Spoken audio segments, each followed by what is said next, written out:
నేను ప్రార్థన చేస్తూ వచ్చాను. ప్రభువా, చేసినటువంటి తప్పులు ఏమైనా ఉంటే క్షమించండి. తప్పులు ఏమైనా ఉంటే కదా, తప్పులు ఉంటాయి, మానవులం కనుక ఎన్నో తప్పులు చేస్తూ ఉంటాం. చిన్నవి కావచ్చు, పెద్దవి కావచ్చు. గత కొన్ని దినాలుగా మరి అనేకమైనటువంటి సంగతులు జరుగుతూ వచ్చాయి.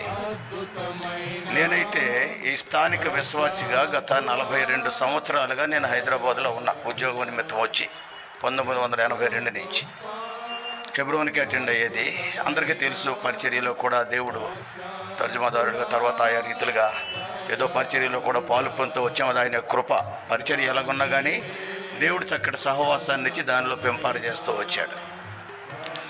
ఈ మధ్యలో జరిగినటువంటి సంగతుల్లో తర్వాత వాటి గురించి నేనేమి మాట్లాడదలుచుకోలేదు. అవన్నీ అయిపోయిన తర్వాత 2 వారాల క్రితం సోదరుడు రాజేశ్వరరావు గారు ఫోన్ చేసి, మనం అంతా ఇక్కడ స్థానికంగా ఉన్నాం కదా, వచ్చి మరి పెద్దలందరూ ఉన్నారు, వచ్చి మీరు కలిసి ప్రార్థన చేస్తే మంచిది, అందరం కలిసి పని చేయొచ్చు కదా అని చెప్పేసి అన్నారు.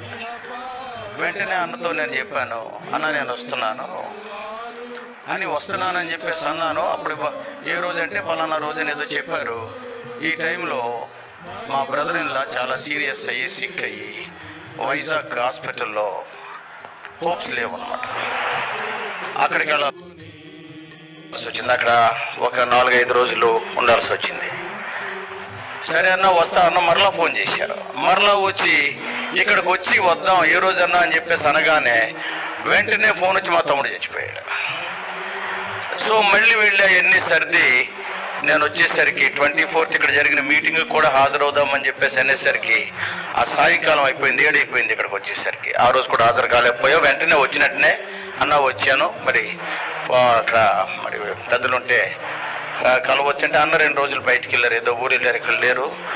తర్వాత మొన్నటి దినాన్ని అన్న ఊరి నుంచి వచ్చి ఇక్కడ ఉండేటువంటి పెద్దలతో కలిసి, అయ్యా నా ద్వారా ఏదైనా పరిచర్యలో కానీ దేంట్లో కానీ ఎవరికైనా తప్పులు చేస్తుంటా, మాటల్లో చేస్తుంటా, క్రియల్లో చేస్తుంటా, గత కొన్ని సంవత్సరాలుగా ఎవరికైనా ఏదైనా బాధ కలిగించి ఉంటాను కూడా. ఏం చేతనంటే యవనస్తులైన వారికి చాలామంది తెలుసు, సహోదరులకి నేను మాట్లాడేటప్పుడు చాలా ఫ్రీగా మాట్లాడుతూ ఉంటా, ఒక్కోసారి ఎక్కువ కూడా మాట్లాడుతూ ఉంటా. కాబట్టి దయచేసి పరిచర్యలో మళ్ళీ పాలు పొందేదానికి ముందుగా అందరి సమక్షంలో కూడా, ఎందుకంటే అందరూ నా సహోదరులే, 42 సంవత్సరాల నుంచి జరిగిన వారే, కొంతమంది కొత్తగా వస్తూ ఉండొచ్చు. ఎవరినైనా ఎప్పుడైనా ఏ విషయంలోనైనా బాధ పెట్టుంటే దయచేసి నన్ను క్షమించండి.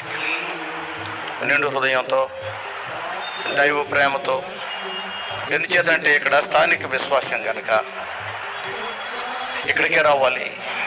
పరిచర్య సెకండరీ. పరిచర్య ఇక్కడ నిలబడతామా లేదా అనేటువంటిది కాదు, సహవాసం. దేవుడు మనకు నేర్పించింది సహవాసం, సహోదరులు.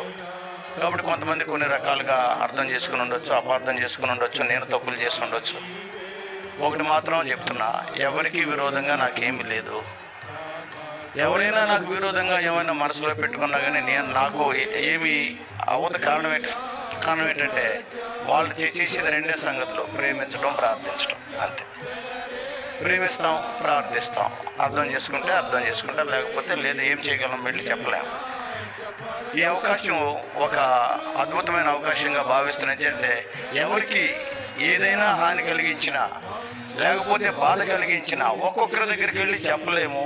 ఒక్కోసారి బాధ పొందిన వారు కూడా నన్ను బాధ పెట్టామని వాళ్ళు చెప్పరు. కానీ ఇది ఒక అవకాశంగా తీసుకుని అందరి ఎదుట, విన్నారో లేదో మరోసారి క్షమాపణ కోరుతున్నా.